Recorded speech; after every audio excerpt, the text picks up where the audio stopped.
le Bénin se révèle. Après 10 ans de gouvernance du président Patrice Talon, le Bénin est en pleine effervescence. L'économie est florissante, les réformes portent leurs fruits et la gestion des finances publiques est saluée à l'échelle internationale. Ces succès ne sont pas le fruit du hasard, mais d'une vision audacieuse et d'investissements massifs pour l'avenir du pays.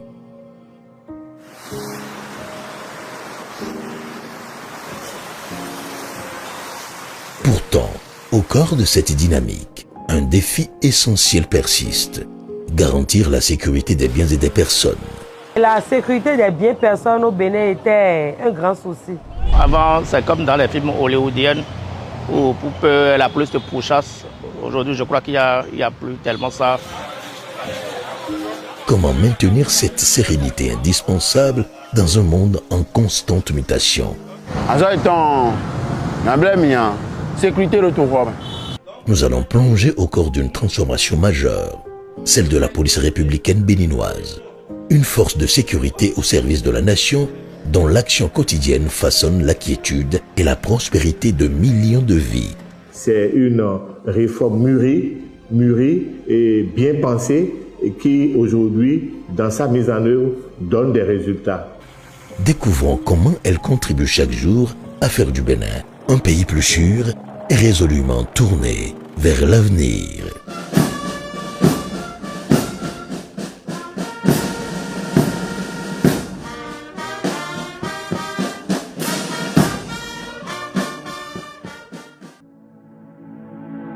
En 2016, au moment de l'avènement du gouvernement de la rupture, le Bénin était confronté à une réalité sécuritaire alarmante. Le grand banditisme sévissait. L'insécurité était palpable. Les forces de sécurité, la police nationale et la gendarmerie opéraient de manière distincte, créant parfois des lacunes, voire des bavures. Avant 2016, sincèrement et honnêtement, la sécurité, ça ne va pas. Ça ne va pas du tout. Maintenant, en 2016, l'insécurité est temps. Bon, il y a eu des bouddhas, à Joe Ougan, mais Ougan, il y a quelqu'un.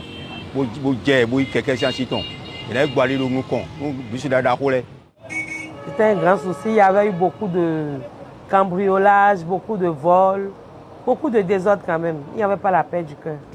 Pour assurer efficacement la sécurité des personnes et des biens, le gouvernement de la rupture a alors engagé une réforme majeure, la fusion de ces deux corps, la police nationale et la gendarmerie. Une idée que beaucoup pensaient irréalisable, craignant que ex-gendarmes et ex-policiers ne puissent travailler en synergie, tant une sorte de mauvaise concurrence régnait. Nous devons nous tenir par la main pour que, ensemble, nous réussissions ce défi qui nous est lancé non seulement par le président de la République, mais toute la nation entière.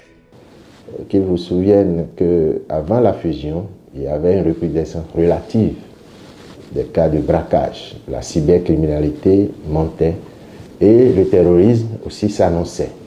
Il fallait donc outiller les forces de la police nationale et de la gendarmerie nationale pour qu'elles puissent faire face à ces défis sécuritaires. Ce qui n'était pas le cas parce que chacune d'elles évoluait dans son compartiment. C'est suite à des constats et à des réflexions d'ordre stratégique que le président a dû prendre cette décision-là devant des constats avérés, des constats réels, à savoir l'inefficacité et les contre-performances des deux anciens corps à trouver solution durable aux problèmes de sécurité que le pays rencontrait et en même temps la volonté de mutualiser, de rationaliser et d'amener un commandement unique à la police républicaine.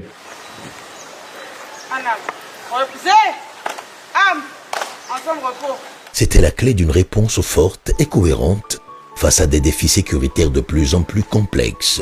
L'expertise en matière d'investigation de la sûreté urbaine, alliée à la capillarité territoriale et à la discipline opérationnelle de la gendarmerie nationale.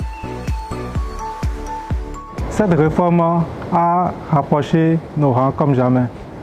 Certes, elle a posé des défis, mais elle a créé une vraie dynamique d'unité, de professionnalisme et de complémentarité. La cohésion et l'esprit d'équipe sont en constante consolidation.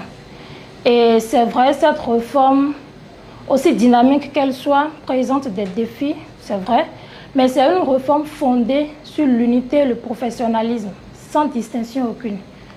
Il y a une nette amélioration du taux de maillage territorial à l'aide de la fusion. Ça, c'est une avancée notable. Et la conséquence immédiate est que les délais d'intervention sont beaucoup plus bas. C'est-à-dire, aujourd'hui, si vous sollicitez la police républicaine, immédiatement elle intervient. Il y a des patrouilles qui circulent de jour et de nuit sur le corridor et dès que vous sollicitez la police républicaine, elle répond immédiatement.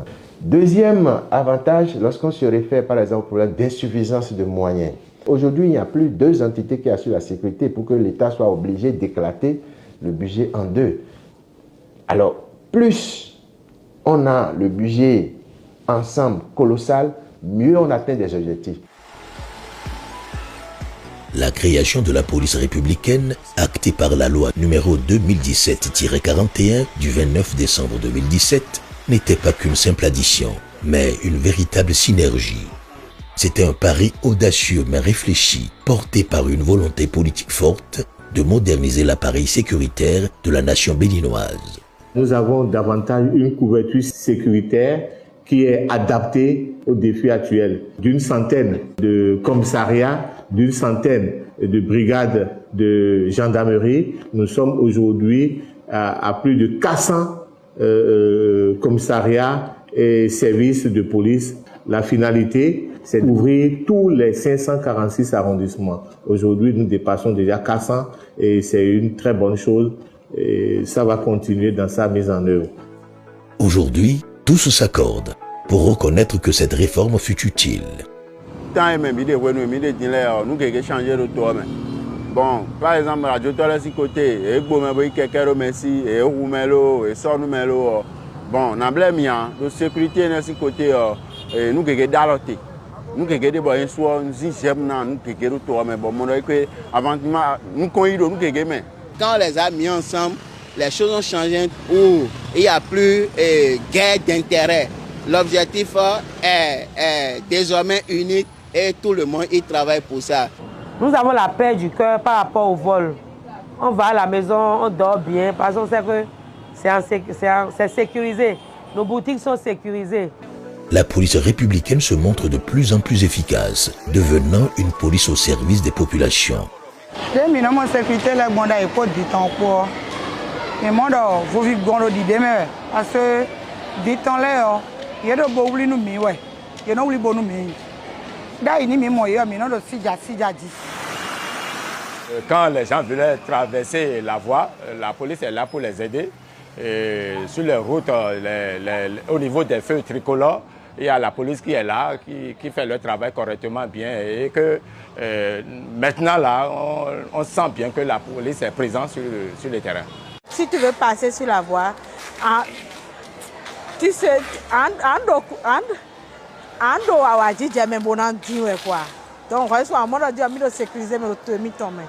je pense que c'est une réforme utile.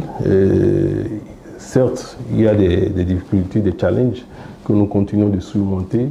Et avec le temps, on va certainement parvenir à l'osmose quand on aura fini de régler, de surmonter ces défis. On parle de moins en moins de tracasseries policières, de rançonnement. Nous avons un président qui sait vraiment taper du poing sur la table ou quand vous êtes en infraction, vous êtes obligé d'aller au trésor public pour aller payer pour votre forfait. Ou dans le cas contraire, on a même distribué des ordinateurs ou bien des tablettes à ces agents de la police ou sur le champ. On peut vous aider à payer, puis l'argent va directement dans le trésor public. Donc je crois que concernant ces rançonnements, il y a aussi de recul dans une mesure où le gouvernement a mis sur pied des mesures où en cas d'infraction, tu puisses quand même payer quelque chose, mais qui va directement dans le trésor public. Do aliji o policier de soro ya de don mi weti. De mi no do keke da yi. Bon mi no rien agban bon e no do ya mi town, mi no se ouvert et déco. Je quitte Cotonou pour Abomey ou pour Bouéko maintenant. Je suis moins embêté aujourd'hui. Sinon avant, bon, les petits 500 francs, 1000 francs, ne manquaient pas quoi. Il fallait donner au moins 3 ou 4 fois avant d'atteindre Bouéko. Aujourd'hui, pas une seule fois. Mieux, on est agréablement surpris de voir nos policiers aider les automobilistes en panne. Une attitude qui n'existait pas avant.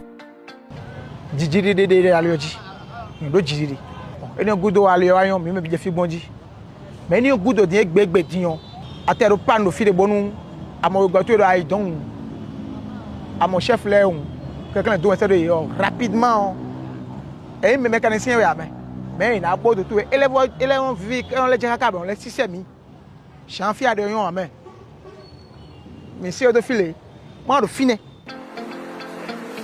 La police républicaine est de plus en plus proche des populations, plaçant la proximité avec le citoyen au cœur de ses missions. Un aspect crucial d'une police devenue communautaire. Déjà avec cette fusion, la collaboration entre agents de sécurité et population est mieux, je crois. Hein. Est mieux. La collaboration est mieux par rapport à avant. Sous le leadership du président Patrice Talon, la police républicaine du Bénin est aujourd'hui une force modernisée, équipée et surtout profondément humanisée. Que ce soit concernant les équipements, les infrastructures modernes ou même la formation, je dirais que ces améliorations ont un impact vraiment positif sur mon rendement et la qualité du service. Parce que travailler dans un cadre social avec le matériel adéquat, sécurisé, non seulement permet de donner le meilleur de moi-même, mais aussi me permet de m'épanouir dans l'exercice de mes fonctions. Ces investissements majeurs ne sont pas de simples dépenses, mais un choix stratégique pour l'avenir de la nation. Il en témoigne de la volonté inébranlable du Bénin d'offrir à ses citoyens une police d'excellence, plus proche, plus réactive et plus efficace. La marche vers l'excellence se poursuit pour un Bénin plus serein. Fini l'époque où les commissariats manquaient de véhicules ou de carburant. En seulement 8 ans, le parc automobile des commissariats a presque triplé. De 98 voitures avant 2016, il est passé à 334 en 2023. Sur la même période, le gouvernement a mis à la disposition de la police républicaine 794 motos contre un nombre insignifiant auparavant. L'acquisition de centaines d'autovéhicules est prévue, ainsi que la construction de 155 commissariats pour les années à venir, afin que chaque arrondissement dispose à terme de son commissariat. Il y a plus d'acquisition de matériel au profit de ces flottes uniques. Et mieux, l'État a mis à la disposition des fonds additionnels. Qu'il vous souvienne que par le passé, il y a des véhicules de police qui ont eu une panne sèche lors des courses-poursuites, des malfrats. Aujourd'hui, ce n'est plus le cas. Sur nos corridors, il y a des véhicules de patrouille qui circulent 24 heures sur 24 parce que justement, l'État a mis en place les moyens qu'il faut. Aujourd'hui, les populations ne peuvent plus solliciter la police et la police va invoquer des problèmes de logistique pour ne pas intervenir. Les moyens sont là, la logistique est là.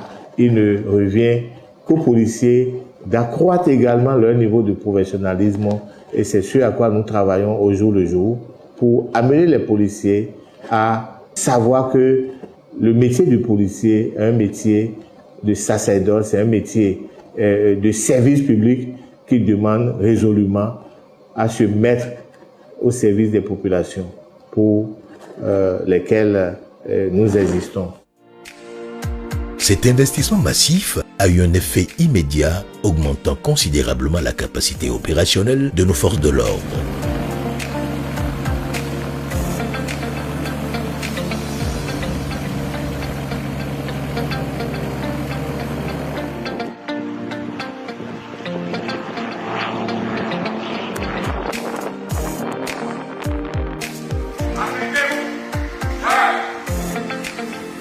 Parallèlement, le renforcement des effectifs a été une priorité.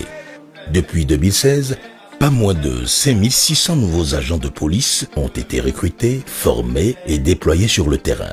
Telle que cette formation se présente de nos jours, présente beaucoup plus d'avantages que par le passé. Puisqu'il s'agit d'une formation unifiée, elle nous a permis d'avoir des compétences dans plusieurs domaines, notamment les notions de violences basées sur le genre, des notions sur la cybercriminalité. C'est une formation qui a embrassé en un mot plusieurs dimensions que nous pouvons appeler les dimensions humaines et sociales, et je peux vous confirmer que c'est un véritable pas vers la coproduction de la sécurité. C'est vrai qu'en formation, on nous a appris à faire respecter les lois, mais on nous a surtout préparé à servir la population avec éthique et discernement. Aussi, l'apprentissage des techniques d'intervention et autres a pris pas mal du temps, mais on nous a aussi formés à écouter, à communiquer et à respecter les droits humains dans toutes les situations. Et ce qui m'a le plus émerveillé, c'est cette proximité de la police avec la population.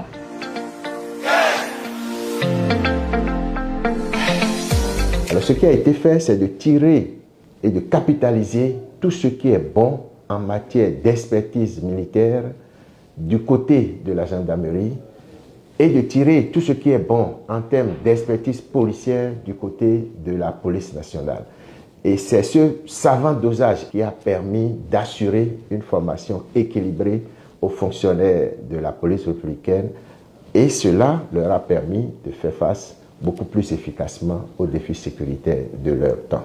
Donc la formation unifiée est la stratégie maîtresse de la police républicaine pour atteindre ses objectifs, à savoir garantir la sécurité des personnes et des biens. Les recrutements d'agents se poursuivent avec 2000 agents par an jusqu'en 2026, des milliers d'emplois créés et une sécurité renforcée dans nos villes et campagnes avec une diminution drastique des braquages sanglants et des crimes crapuleux. Nous sommes les Français de la patrie, nous sommes les maîtres de nos ennemis. Le succès de la police républicaine béninoise ne se limite pas aux frontières internes. Il résonne au-delà, à l'échelle régionale. Lors du 55e sommet de la CEDEAO, le Bénin a été salué par un exploit majeur. La fluidité de son corridor, reconnu comme le plus efficace de la sous-région. Une prouesse qui ne doit rien au hasard. Grâce à des enquêtes menées auprès des usagers des routes, qu'ils soient béninois ou étrangers, le Bénin a été classé comme le corridor le plus fluide, érigeant le pays en champion de la libre circulation des personnes et des biens. Les corridors du Bénin, avec l'avènement de la police républicaine, leur sécurité a été renforcée et aujourd'hui, de plus en plus, nous avons des corridors sûrs, ce qui constitue, je peux dire, un label sécuritaire pour le Bénin, et beaucoup de pays de la sous-région n'hésitent pas à citer le Bénin comme étant un bel exemple de réussite sécuritaire sur les corridors. Et c'est pourquoi la tolérance, elle est zéro en ce qui concerne les actes de corruption, les actes de rançonnement. La police républicaine se dresse en véritable fer de lance de cette dynamique au service de la nation et au-delà, prouvant que sans sécurité, aucune croissance durable n'est possible. Le fait que les fonctionnaires de l'ancienne police nationale et les militaires de la gendarmerie soient ensemble, cela permet de nourrir des ambitions qui ne pouvaient pas être satisfaites avant la fusion. Par exemple, la lutte contre la cybercriminalité. Aujourd'hui, on a des institutions dédiées uniquement à cette lutte avec des moyens nouveaux, des moyens modernes. Ces moyens permettent d'identifier, de localiser, d'interpeller les malfrats ou les cybercriminels qu'ils soient. Ça également, c'est une avancée notable.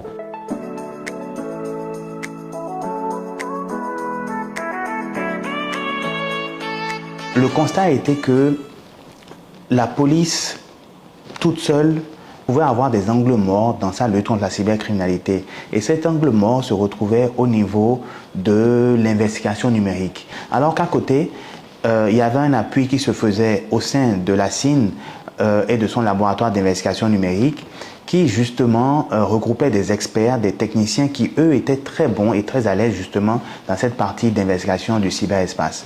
Donc il s'est agi de réunir ces deux entités, donc les policiers de la police judiciaire justement qui font les actions sur le terrain et qui maintiennent la chaîne judiciaire, de les mettre à côté vraiment avec les experts techniques civils afin de finalement créer une meilleure synergie d'action. La CIN, à travers son pôle sécurité numérique, intervient globalement tant dans le secteur privé que dans le secteur public. Nous sommes sollicités en général quand il y a des attaques informatiques, quand il y a des vulnérabilités qui peuvent être majeures ou de faible amplitude. Et nous avons des équipes qui sont formées pour intervenir, un peu comme des pompiers du numérique, pour aider à résoudre les problèmes et à revenir à l'état initial dans lequel les plateformes, les services ou les infrastructures numériques étaient auparavant. Mais nous ne sommes pas que des pompiers, nous intervenons également en amont pour prévenir, pour former, pour vulgariser.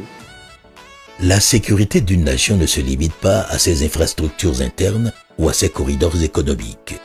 Elle réside aussi dans la stabilité de ses frontières et la capacité à protéger ses citoyens face à l'imprévu.